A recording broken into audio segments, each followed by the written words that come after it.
Hi, thanks for joining me today. Do you feel anger and upset at your stepchild? Do they bring out the worst in you? What can you do?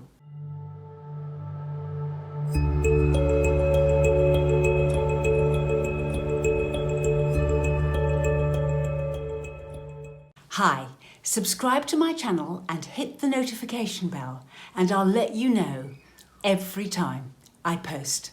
Do you find that your stepchild makes you angry and annoyed and can somehow make the worst come out in you, and it gets more and more impossible to be calm and manage this like an adult even? But what can you do about it? Well, the fact of the matter is, and it's not a pleasant fact, is that to a degree, you're stuck. This is your life. Your partner is this child's parent, and you and they are together. So the Serenity Prayer talks in terms of changing the things that you can change, knowing what you can't change, and understanding the difference. So one of the things that you can't change is that your partner is the parent of this child that makes you feel angry, upset, and brings out the worst in you. But what you can do is you can take steps in your life to make things as good as possible. Now, what could a few of those things be?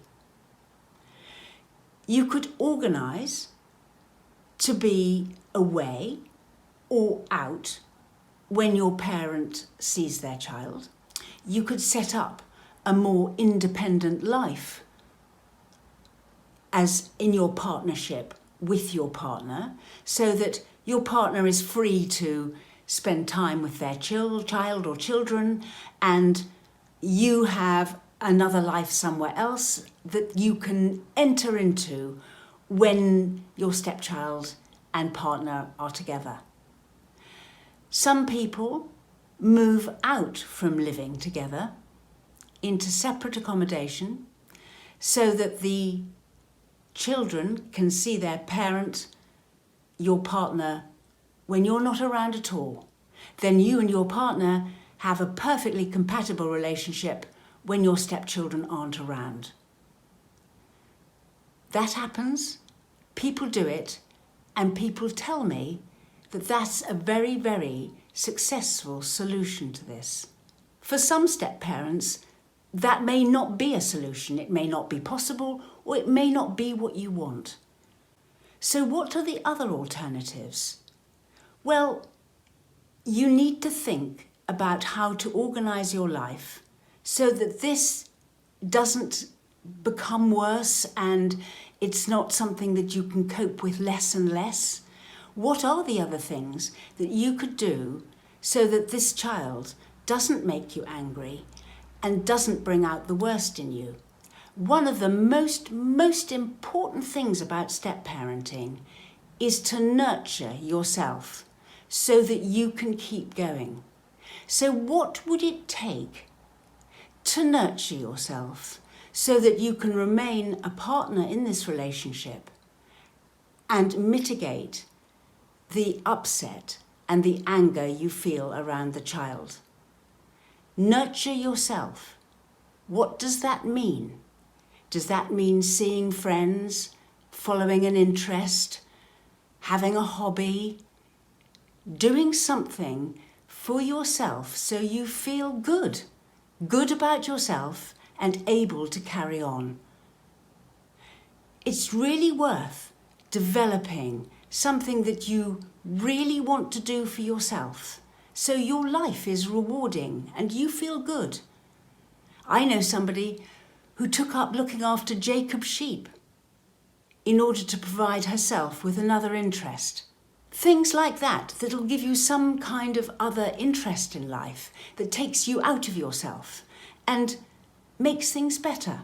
The other thing would be to analyse what it is about the stepchild that makes you so angry and upset and brings out the worst in you. What is it? Why don't you keep a journal? Make a list of when it happens.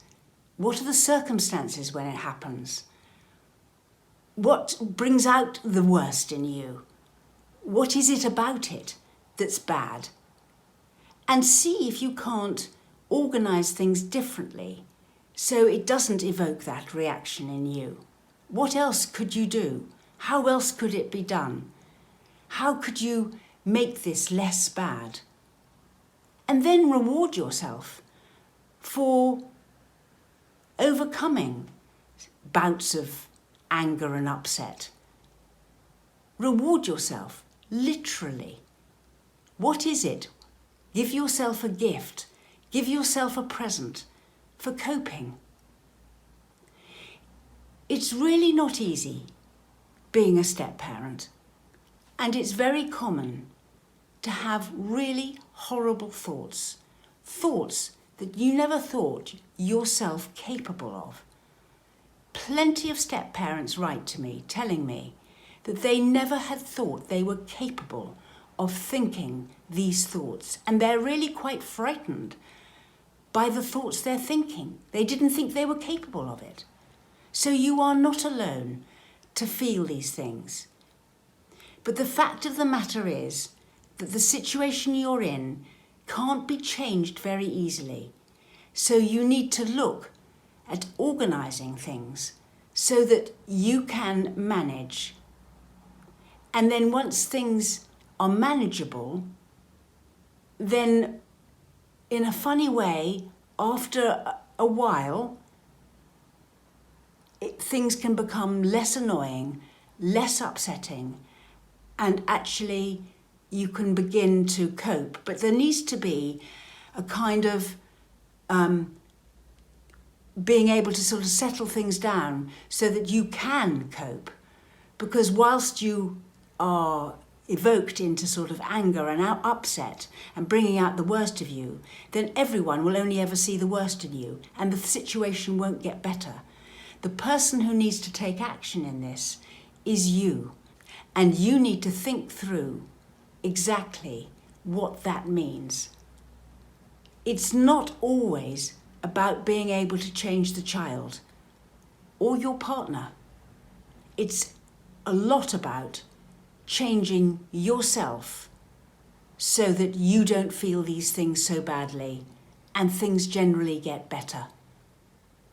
But if you don't take action, things might not get better. We run workshops, sessions, an email response service, and we write booklets. You can find links to our social media and website in the description box below.